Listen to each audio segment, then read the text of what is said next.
Hey ChatGPT. I would like to philosophically analyze J.D. Vance's speech at the Munich Security Conference today. Please start by briefly summarizing the key points of his speech. J.D. Vance highlighted the following key points in his speech. Internal threats outweigh external ones. He argued that the greatest danger to European democracy does not come from external powers like Russia or China, but rather from within, namely, from Europe's own, often underestimated weaknesses.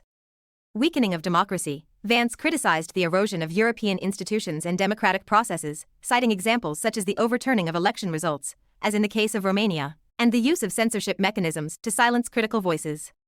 Exclusion of populist voices. He lamented that significant segments of the electorate, symbolized by the exclusion of populist parties like the AfD from the conference, are systematically marginalized, which he interpreted as a sign of a flawed understanding of democracy. Migration policy as a central issue. Vance emphasized that he sees mass immigration as a self-inflicted problem for Europe, one that not only fuels societal division but also undermines democratic values. Appeal to European politicians. He urged European leaders to listen more to their citizens and to overcome their fear of dissenting opinions, arguing that if politicians are afraid of their own voters, true democracy cannot exist.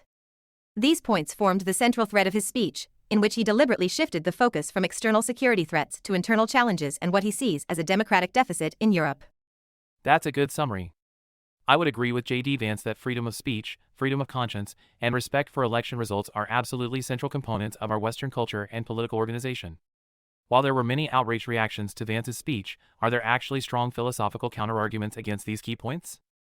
There are indeed philosophical approaches that, without fundamentally rejecting the importance of freedom of speech, freedom of conscience, and respect for election results, highlight the necessity of a nuanced and balanced application of these values. Some key counterarguments include: 1. Critique of unrestricted freedom of speech. Philosophers like Jeremy Waldron argue that absolute freedom of speech can have negative consequences. Unlimited expression can lead to the uncontrolled spread of hate speech, disinformation, or offensive statements about marginalized groups. These phenomena can distort public discourse and ultimately undermine democratic coexistence. John Stuart Mill's harm principle suggests that restrictions on free speech can be justified when speech causes clear harm. 2. Freedom of conscience and the obligation to social responsibility. While individual freedom of conscience is a highly valued good, some thinkers argue that it cannot be absolute if it endangers the rights and well-being of others. From a communitarian perspective, the right to free expression must always be considered in a broader context, where communal values and social cohesion, such as the protection of human dignity and the promotion of the common good, also play central roles. 3. The legitimacy of election results within deliberative democracy. Advocates of deliberative democracy, such as Jürgen Habermas, emphasize that election results are only truly legitimate if they emerge from an open, informed, and fair discourse. If the democratic process is distorted by structural inequalities, media manipulation, or insufficient public debate, blindly accepting election results can be problematic. In such cases, the focus should not only be on recognizing the outcome but also on ensuring the quality of the underlying political communication and participation. These philosophical reflections do not call for a rejection of the mentioned values but instead argue for a context in which freedom is always linked to responsibility, justice, and a functioning, inclusive public discourse. This demonstrates that, even if one fundamentally agrees with these principles, a reflective, critical approach is necessary to meet the complex demands of a vibrant democracy. Interesting points. What I take from this list, first and foremost, is that the mentioned values are undeniably central pillars of our modern Western culture and political organization. The only debate left is about their limits or correct application, not their validity itself. Regarding the points themselves, I think the following: under unrestricted freedom of speech, people could indeed spread misinformation or incite hatred against minorities, both very bad things. But what is the best remedy for this? If we create a state censorship and fact-checking authority, then we have effectively abolished freedom of speech. Moreover, the state authority itself can be wrong. In that case, it would actively suppress true information just because it contradicts the prevailing view. Even worse, and much more common, is that such a state authority will eventually fall under the control of wealthy and powerful actors, who will then use it strategically to advance their private interests and silence competitors or dissenting voices. In my view, it is therefore much better and ultimately safer if everyone is allowed to say anything, and bad statements are countered and disproven by better arguments.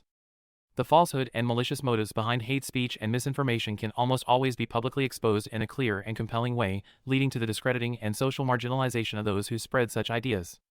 Regarding your second and third points, that freedom of conscience should be exercised with a focus on social responsibility and that elections should be informed, honest, and free, I have essentially the same response. I fully agree with these statements, but if we were to create an external body to monitor these conditions, we would end up destroying them more than protecting them. Your objection is central and aligns with a classic argument from the marketplace of ideas theory. From this perspective, the following applies. Remedy for the spread of misinformation and hate speech. Instead of state censorship, which inevitably involves errors, abuse, and restrictions on freedom of speech, we should rely on open and controversial public debates. The idea is that in a free discourse, where different and even extreme positions compete, the truth and higher quality arguments will ultimately prevail through their persuasive power. This approach is supported by thinkers like John Stuart Mill, who argued that even harmful or false ideas can be exposed through criticism and counterarguments when presented to the public. Self-regulation of society. An informed public and an independent media landscape act as control mechanisms. Through critical discussions and social sanctions, such as publicly questioning misinformation, dangerous positions can be discredited without state intervention in the discourse. Private initiatives, journalistic investigations, and academic debates can also play a central role in this process. Independence and pluralistic control. Especially with sensitive issues such as the integrity of election results or freedom of conscience, it is important that monitoring and evaluation are not carried out by a single, state-controlled body. An independent judiciary, free media, and civil society institutions, a pluralistic system of checks and balances, offer the best protection without infringing on freedom of expression. In summary, the core values of freedom of speech, freedom of conscience, and free elections are undisputed pillars of Western democracy. The challenge lies in preserving these values in such a way that harmful statements and misinformation are effectively countered through counterspeech, public debate, and independent oversight, rather than through state censorship, which carries significant risks of its own. This approach relies on the self-correcting nature of a pluralistic marketplace of ideas, rather than on external, potentially manipulative interventions. Yes, exactly, that is my argument. Are there strong philosophical counterarguments against this perspective? Could a state censorship and fact-checking authority be designed in a way that avoids the problems just mentioned? Yes, there are indeed philosophical counterarguments that justify at least a limited state regulation of speech and information in certain contexts, even though, as you said, most advocates of free discourse do not question the fundamental values themselves. Here are some key arguments. 1. The harm principle. John Stuart Mill argued that speech should only be restricted if it causes direct harm. However, in today's digital communication landscape, harm, such as mass panic, incitement to violence, or severe health consequences, e.g., misinformation in public health, can manifest on a much larger scale than in the past. Some modern philosophers argue that in particularly extreme cases, a targeted and strictly limited intervention may be necessary to prevent immediate and severe harm. 2. Unequal power structures in the marketplace of ideas. The classical theory of free exchange assumes that truth will prevail in the competition of ideas.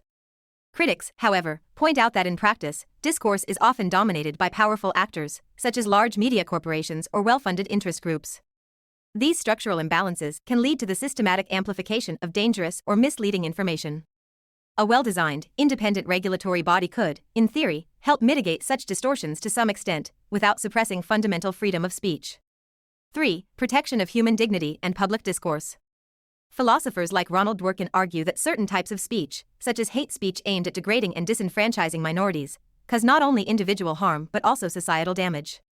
From this perspective, it is legitimate to regulate such speech in order to protect dignity and social cohesion.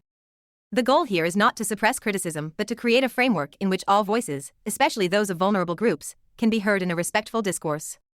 4. Institutional design as a compromise solution. Some thinkers propose that regulation does not necessarily have to take the form of traditional state censorship.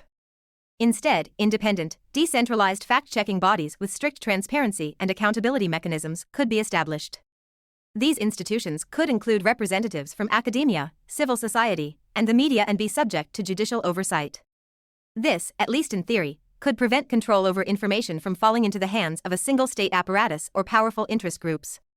These perspectives show that there are serious philosophical considerations in favor of a certain degree of regulation of speech and information, provided that such regulation is strictly limited, transparent, and under independent supervision. However, the key concern remains: any state intervention carries the risk of abuse and restrictions on free speech. This makes it extremely difficult to design a model that completely avoids negative effects such as state surveillance, errors, and power abuse, without endangering democratic discourse itself. Ultimately, the question remains a delicate balancing act: how can society protect itself from severe harm and systemic distortions without infringing on the fundamental freedom of idea exchange? Most modern arguments lean toward highly restrictive and narrowly defined interventions, ones that should be considered as a last resort, only when immediate and serious harm is evident. Good points, and also a nuanced summary at the end. It seems that the decision on this issue ultimately comes down to what one fears more. Do we fear the imbalance of resources in spreading opinions and the irreversible damage caused by misinformation more? Or do we fear that any restriction on free speech, no matter how limited, will soon be controlled and expanded by the very same powerful actors, ultimately worsening the problem rather than improving it in the long run? Both sides carry risks, that has become clear from this discussion.